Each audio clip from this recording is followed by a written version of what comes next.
এটা আমার ছেলে, চিনিস একে? না তো। সে কি রে?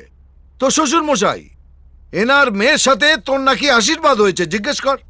আপনার মেয়ের সঙ্গে নাকি আমার আশীর্বাদ হয়েছে? না, আপনার মেয়েকে আমি বিয়ে করব বলেছি? কোনোদিন না।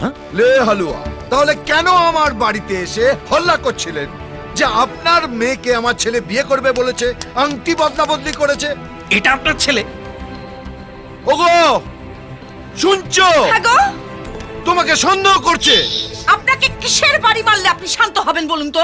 আমি সে কথা বলতে চাইনি বেয়ান। আমি বলছিলাম ওনার আরেকটা ছেলে আছে, রেকর্ড আছে। এই, আমার একটা ছেলে আছে আর আমি জানি না?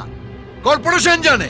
এত বড় মানুষ আপনি, এত বড় বিজনেস আপনার, হওয়ার পরে ভুলে গেছেন। বাবা গো, বাবা দেখো গো, তোমার জামাইয়ের আরেকটা ছেলে আরে আছে, চুপ! বাবা। এটা মিথ্যা কথা বলছে, পলিটিশিয়ান।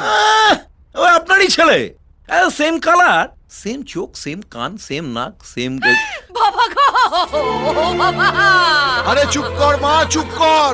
এটা পাজির পাঝাড়া। একদম চেঁচাবেন না, আপনার কাজের লোক মধুসূদনকে ডাকুন। ও সব জানে, ও আমাদের পাশে আছে। পাশে নেই, গ্রামে গেছে। ওর বাবা মারা গেছে। মারা গেছে না মেরে দিয়েছেন?